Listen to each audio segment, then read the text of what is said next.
Assalamualaikum. Yuk kita belajar lagi materi kesebangunan kelas 9. Kesebangunan atau kongruen. Ya, hati-hati dengan istilah sebangun dan sama dan sebangun. Dalam materi ini ada istilah sebangun, sama dan sebangun. Kalau sebangun ini tandanya. Kalau sama dan sebangun bawahnya itu lurus seperti itu. Nah, apa beda antara sebangun dengan sama dan sebangun? Ini ada bangun besar, bangun kecil.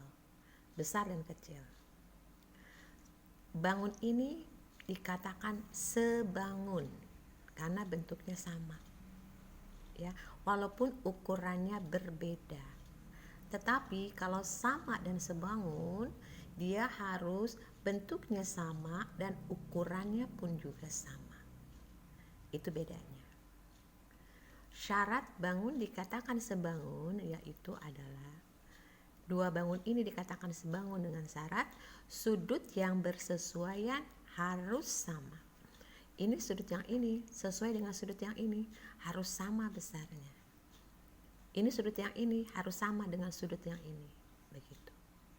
Dan sisi yang bersesuaian harus sebanding. Sisi yang bersesuaian ini dengan ini harus sebanding, atau yang bawah dengan yang bawah harus sebanding. Sementara kalau syarat daripada bangun yang sama dan sebangun, sudut yang bersesuaian harus sama, ini dengan ini harus sama pastinya, dan sisi yang bersesuaian juga harus sama. Nah, panjang sisinya harus sama. Kalau di sini 5, di sini 5, di sini sama persis gitu ya. Nah, lalu kita akan lihat beberapa bangun yang pasti sebangun. Ukurannya berapapun juga mereka akan pasti sebangun. Di antaranya adalah persegi, lingkaran, segitiga sama sisi. Jadi 3 bangun ini pasti sebangun walaupun ukurannya beda semuanya. Hati-hati dengan yang sama sisi. Tidak hanya segitiga. Bangun segi berapapun juga kalau belakangnya ada kata-kata sama sisi itu pasti sebangun. Ya.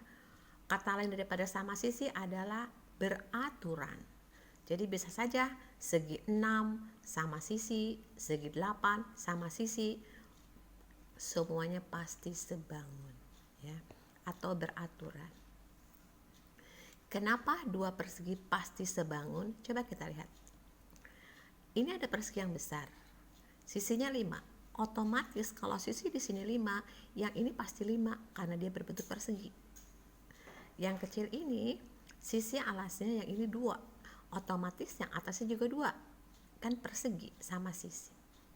Jadi kita hitung sisi yang bersesuaian harus sebanding. Alas dengan alas 5/2 harus sama dengan tinggi dengan tinggi 5/2. Sama kan? Berarti ini adalah sebangun karena dia sama.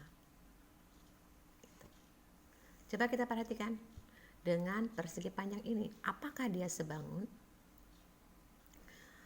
Perbandingan sisi yang bersesuaian adalah alas dengan alas atau panjang dengan panjang 8/4 harus sebanding dengan tinggi atau pendek dengan pendek 6/3.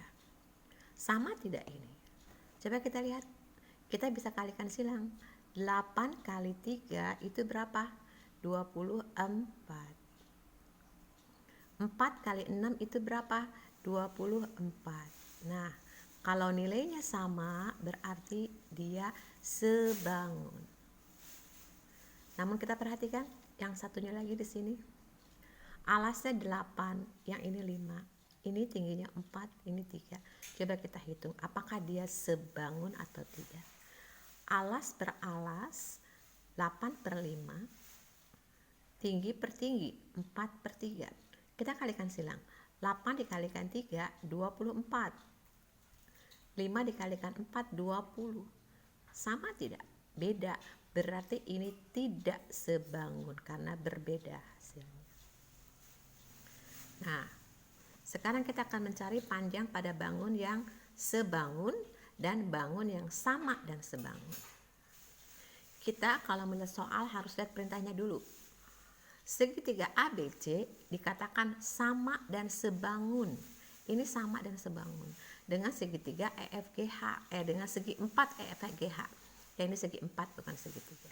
Nih, ABCD dengan EFGH sama dan sebangun. Ditanyakan berapakah keliling ABCD, berapa keliling yang ini? ABCD. Kalau sama dan sebangun berarti sisinya semua panjang sama. Kalau di sini 3 ya, di sini pun juga adalah 3 sama, kan dia sama dan sebangun. Kalau di sini 5, yang panjangnya 5, berarti di sini juga 5. Nah, harus sama. Yang ditanyakan keliling yang mana? ABCD. Keliling yang ini ABCD. Berarti kalau di sini 5, di sini juga 5 ya. Di sini juga 3. Kelilingnya jumlahkan aja. 3 tambah 5 tambah 3 tambah 5. Gitu. Berarti ada 16. Mencari keliling persegi panjang, tambahkan aja. Nah, lihat soal yang di bawahnya lagi. Segitiga ABC sebangun dengan segitiga DEF. Ini, yang besar ini sebangun dengan yang kecil ini. Yang tanyakan, maka nilai X ditambah Y, kita akan mencari X-nya berapa dan Y-nya berapa. Y-nya yang mana? Yang ini nih, Y-nya nih. Oke. Yuk, berapa X-nya? Kita mencari dengan sisi yang bersesuaian. Biasanya ada satu pasang sisi yang sudah diketahui. Yang ini, yang panjang dengan yang panjang gitu, yang bersesuaian. 10 berbanding 5. Kita akan mencari yang X nih, yang sedang dengan yang sedang. X dan 2. Berarti harus sama ya, kan sebangun. Cari satu-satu aja dulu, X dulu. 5 dikalikan X, 5. X sama dengan 10 kali 2, 20. Ini kalikan silang. Berarti X-nya 20 dibagi 5 sama dengan 4 gitu. Nah, bagaimana dengan yang Y-nya? Sama ya. Yang sisi yang bersesuaian yang sudah ada adalah 10 per 5 sama dengan, kan sebangun. Ini adalah sisi yang sedang, berarti yang ini 8 per Y. 8 per Y. Satu-satu nyarinya tidak apa-apa ya. Ini kalikan silang, 10Y sama dengan 5 kali 8, 40. Y-nya 40 dibagi 10. Sama dengan 4. Sama ya? Oke, berarti X ditambah Y, 4 ditambah 4. Berapa? Sama dengan 8. Ya, kebetulan sama ya angkanya. Oke. Thank you.